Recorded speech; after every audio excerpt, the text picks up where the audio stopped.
हम फ्लोटेशन की NCERT mid exercise देखते हैं। तो क्वेश्चन नंबर 1 है यहाँ, why is it difficult to hold a school bag having a strap made of a thin and strong string. That means अगर किसी बैग की जो स्ट्रिप होती है वो बहुत पतली रस्सी से बनी हो तो उसको होल्ड करना डिफ़िकल्ट क्यों होता है।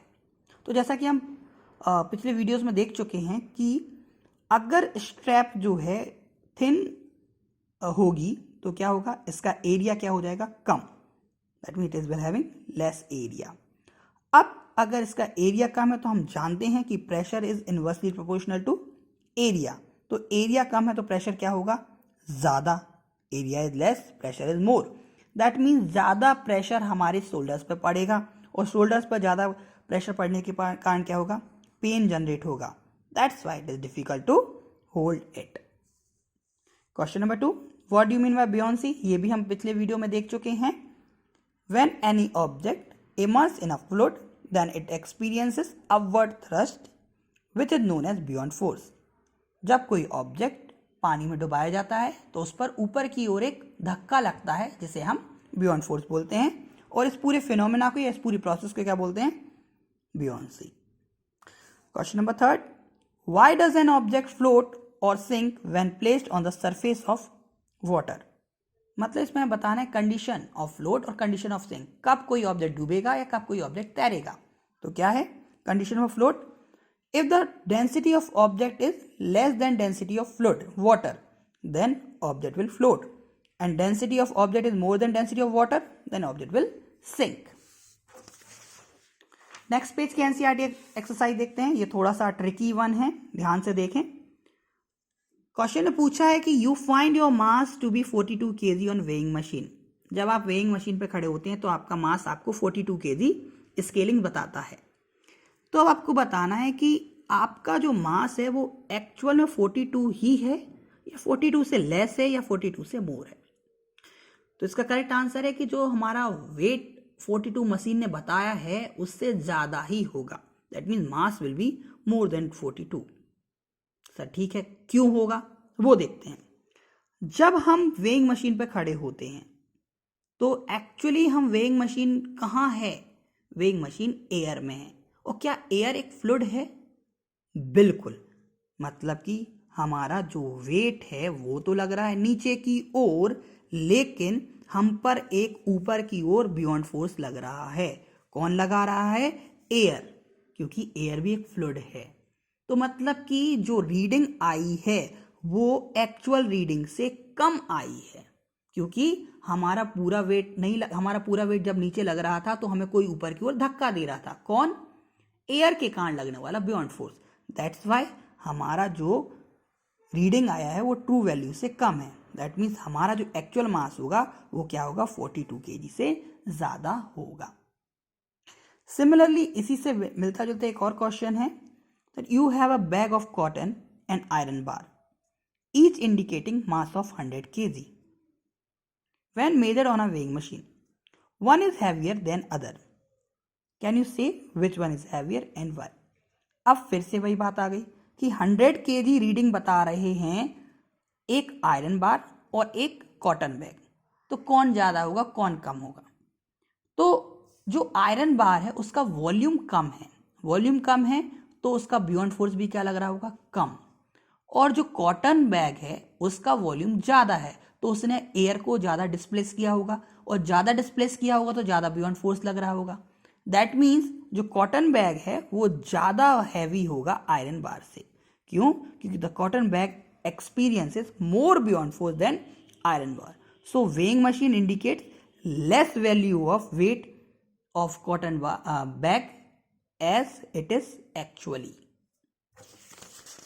लास्ट में एंड चैप्टर एंड एक्सरसाइज के बचे हुए क्वेश्चन जो ग्रेविटेशन में कर चुके हैं उसके अलावा बुयांट फोर्स से। तो सबसे पहले क्वेश्चन नंबर 11, 19, 20 और 21 और 22 ही हमारे पास बचे हुए हैं फ्लोटेशन के लिए। 11 देखें तो 11 पूछ रहा है, why will a sheet of paper fall slower than one that is crumpled into a ball. मतलब कि अगर हम एक सिंपल पेपर को फेंकें और एक पेपर को क्रम्प्ड करके फेंकें तो कौन नीचे पहले आएगा, क्रम्प्ड बॉल, और स्लो कौन आएगा, पेपर। क्यों, क्योंकि जो क्रम्प्ड बॉल है वो कम एरिया डिस्प्लेस करेगी, जबकि जो शीट ऑफ पेपर है वो क्या करेगा, ज़्यादा एरिया एयर को डिस्प्लेस करेगा। That means sheet of paper displace more volume as compare to crumpled ball. किसको? एयर को। तो जितना ज़्यादा एयर को डिस्प्लेस करेंगे उतना उस पर अपवर्ड थ्रस्ट लगेगा, बियॉन्ड फोर्स लगेगा। That means sheet experiences more buoyant force than crumpled ball, so sheet of paper falls slower than one that is clumped into a ball. Next one is very easy. Question number 19. In what direction does the beyond force on an object immerse in a liquid act? तो beyond force हमेशा और हमेशा upward लगता है, vertical upward direction में लगता है.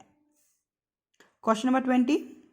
Why does a block of plastic released under water come up to the surface of water? मतलब कि पानी के अंदर जब किसी प्लास्टिक ब्लॉक को डालते हैं तो वो अपने आप ऊपर क्यों आ जाता है? क्यों? हम जानते हैं क्योंकि प्लास्टिक की जो डेंसिटी होती है वो वाटर की डेंसिटी से कम होती है। That's why it comes up on the surface.